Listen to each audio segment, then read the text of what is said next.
News नशा, आदत हर खबर की।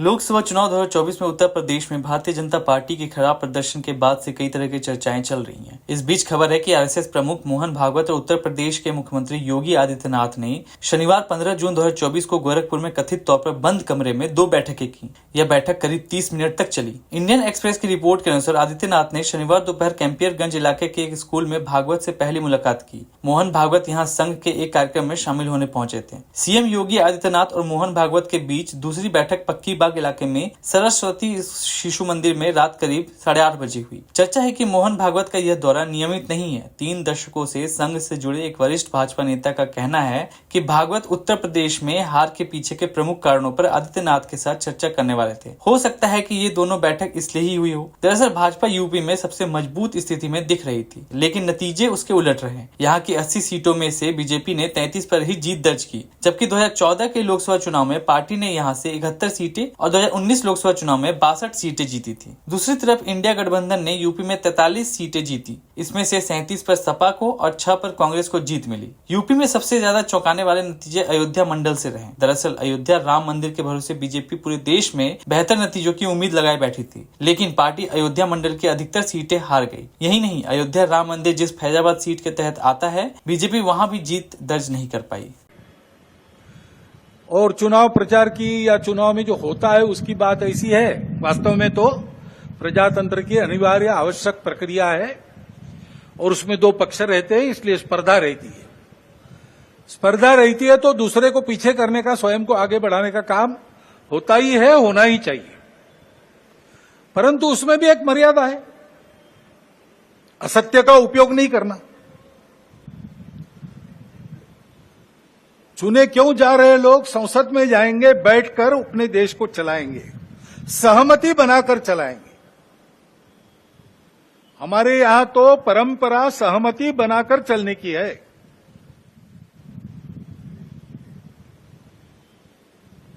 समानो मंत्र समिति समानी समानम मनस सह चित्तमेशाम। इस सहचित्त पर विनोबा भावे जी की टिप्पणी है। वो कहते हैं कि ऋग्वेदकारों को मानवीय मन का कितना ज्ञान था ये समझ में आता है। सब जगह उन्होंने कहा है, समानो मंत्र समिति समानी समानम मना, लेकिन चित्त के बारे में सम नहीं कहा, क्योंकि प्रत्येक व्यक्ति का चित्त मानस अलग अलग होता ही है और इसलिए 100% मतों का मिलान होना संभव नहीं है।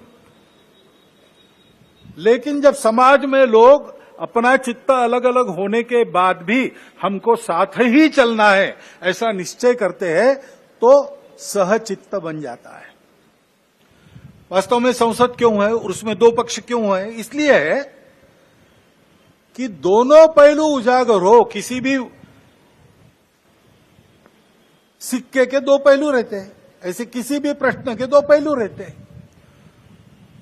एक पक्ष एक पहलू का विचार करता है तो दूसरे पक्ष ने दूसरा पहलू उजागर करना है, ताकि जो होना है वो पूर्णतः ठीक हो, सहमति बने। इसलिए संसद बनती है, लेकिन ऐसी सहमति बनना स्पर्धा करके आए लोगों में थोड़ा कठिन भी रहता है और इसलिए हम बहुमति का आसरा लेते हैं। उसके लिए स्पर्धा चलती है। ये स्पर्धा है, कोई आपस का युद्ध तो है नहीं। जिस प्रकार ये बातें हुई, जिस प्रकार एक दूसरे को लताड़ना हुआ, जिस प्रकार प्रचार के दौरान हमारे करने से समाज में मनमुटाव बढ़ेगा, 2 गठ बटेंगे, आपस में शंका संशय उत्पन्न होगा, इसका भी ख्याल नहीं रखा गया और विनाकारण संघ जैसे संगठनों को भी उसमें खींचा गया। टेक्नोलॉजी का सहारा करके असत्य बातें परोसी गई, नितांत असत्य। क्या शास्त्र का, विज्ञान का, विद्या का ये उपयोग है? सज्जन विद्या का ये उपयोग नहीं करते। विद्या विवादाय ये खलस्य, ऐसा कहा है। विद्या विवादाय धनम मदाय शक्ति परेशान परपीडनाय खलस्य साधो विपरीतमेतत् ज्ञानाय दानाय च रक्षणाय। विद्या का उपयोग प्रबोधन करने के लिए होता है, लेकिन आधुनिक विद्या टेक्नोलॉजी का उपयोग असत्य परोसने के लिए किया गया। ऐसे से देश कैसे चलेगा भाई? आखिर सबको देश ही चलाना है ना। दो पक्ष है, विरोधी पक्ष कहते हैं, मैं प्रतिपक्ष कहता हूं। वो विरोधी नहीं है, उसको विरोधी मानना भी नहीं चाहिए। वो प्रतिपक्ष है, वो एक पहलू उजागर कर रहा है, उसका भी विचार होना चाहिए। ऐसा जब चलना है तो चुनाव लड़ने में भी एक मर्यादा होती है। उस मर्यादा का पालन नहीं हुआ, क्योंकि उसका पालन होना इसलिए आवश्यक है कि हमारे देश के सामने चुनौतियां समाप्त नहीं हुई। अब सरकार बन गई, वही सरकार फिर से आ गई, एनडीए की। अब ये ठीक है, पिछले 10 वर्षों में बहुत कुछ अच्छा हुआ है। आर्थिक हमारी स्थिति, आधुनिक दुनिया जिन मानकों को मानती है, जिसके आधार पर आर्थिक स्थिति का मापन करती है, उनको लगाए तो हमारी आर्थिक स्थिति बहुत अच्छी हो रही। सामरिक स्थिति हमारी निश्चित रूप से पहले से अधिक अच्छी है। दुनिया भर में हमारे देश की प्रतिष्ठा बढ़ी है। कला क्षेत्र में, क्रीड़ा क्षेत्र में, ज्ञान विज्ञान के क्षेत्र में, संस्कृति के क्षेत्र में हम सब लोग विश्व के सामने आगे बढ़ रहे हैं।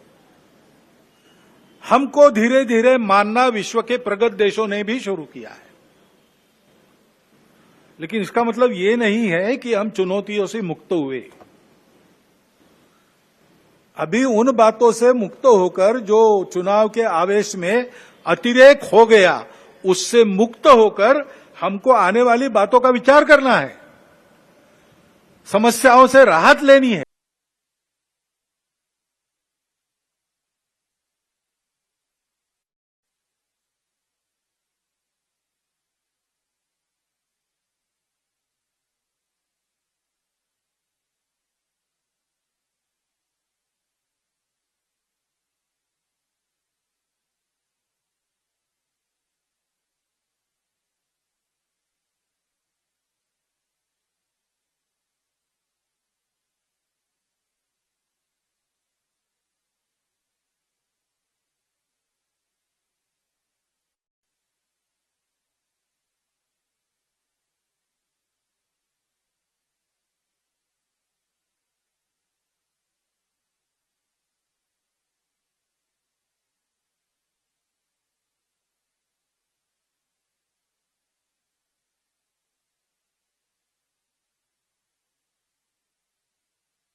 और आप हमसे जुड़े रहने के लिए सब्सक्राइब करें YouTube पर, फॉलो करें Twitter पर और लाइक करें Facebook पर। और ज्यादा जानकारी के लिए आपको टाइप करना होगा सिर्फ न्यूज़ नशा।